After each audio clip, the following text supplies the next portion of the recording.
Hello, today we discuss and explore more about the features of a provisional patent application, or PPA as we call it. So, a provisional application historically has been used as an inexpensive mechanism to establish an early filing date for you. It's informal, so you don't need a lawyer to go through and review it. There's no claims. And the cost of it enables you to file it quickly and inexpensively. We've discussed the various pros and cons of the PPA in other videos, but I'll summarize it very quickly here. So cost and speed advantages, those are the major pros for a PPA. The cons for a PPA is that you trigger the 1-year international filing requirement with the PPA. So that means when you file it, your international filing deadline comes at the same time as your conversion deadline for a non-provisional, and that might add extra pressure on you. And so in that case, what you could do is consider filing a PCT patent application that claims priority into the provisional, and then you defer the entry cost of the US as well as all the other nations for roughly 30 months from the provisional filing date.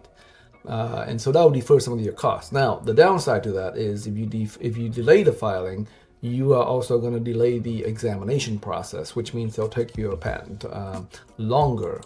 So we've touched base on these features of the PPA in other videos, and I encourage you to go and look at the other videos in our series. But today we'll just talk about the major parts of a provisional application that we recommend. Now, while a provisional application really doesn't have a format, you can just simply write your invention on the back of an envelope and file that. A copy of that as your provisional application. Nobody checks on it. Therefore, the quality of the provisional application, it can be very poor, and you still get your provisional filing number. However, if you do it that way, when you convert into a non-provisional a year from now, if you have a disorganized set of note, the converted non-provisional is going to look dramatically different from your provisional patent application.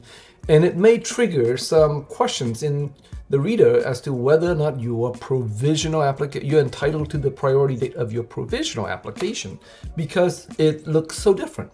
So we recommend that your provisional, you follow the format of a non-provisional application, and that way when you convert them, there's almost a one-to-one correspondence. And in fact, the drug companies do it this way precisely not to gain an extra year of life, because if you filed your non-provisional as a provisional and then within 1 year you copy that and you file that as a non-provisional, there is zero variation, and that means you have 100% possession of your invention as you file it as of the provisional filing date. So however, we recognize that people, when they file provisional, especially startups, they may have enhancement during the year. And so it's okay for you to add additional when you convert a non-provisional into a provisional into a non-provisional, that you update all your developments in the intervening year and add that during your conversion, so that way you can get as early of a filing date for both the early subject matter as well as what has transpired in that 1 year period. So, having said all that, what is the format that we recommend for a provisional application? So first of all, you should have a title, and the title should not exceed 500 characters. Then you should have an abstract. The abstract allows the reader to identify the nature and the purpose and the technical disclosure, right? And so you should keep it to about 150 words. Then you should have a ton of drawings. Drawings are the cheapest way to describe the invention, so have as many drawings as you can. And then finally, you have a description, and the description should follow the drawings and expand and elaborate and provide as much detail as you can. And with that, when you convert it to a non-provisional, it's going to be very simple. It's almost like a one-to-one correspondence, so you just map them straight over, and the conversion is trivial, and you'll save yourself a lot of money and avoid all question as to whether or not you were in possession of your invention as of the date of the filing, date of the provisional application.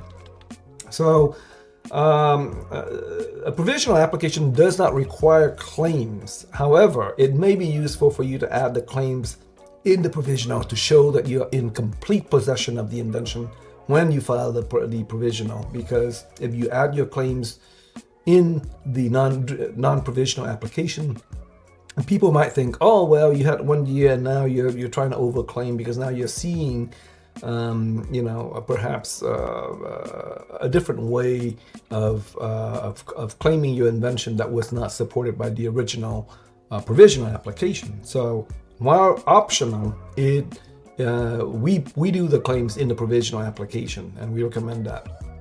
So provisional application, of course, is secret, and so therefore you can't search for anybody else's patent provisional application. And combining that with an 18-month publication when you file your non-provisional, it means that it may take you as long as 30 months before you can actually see other people's prior art, right?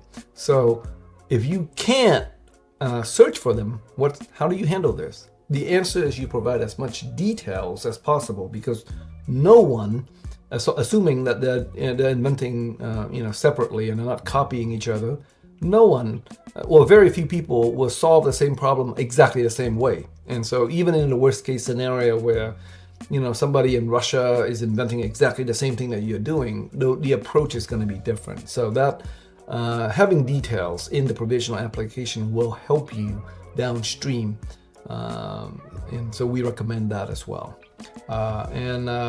So if you have any question on this process, feel free to reach out to us at by phone or by email, btran@patentpc.com. And we look forward to discussing the pros and cons of provisional filings with you.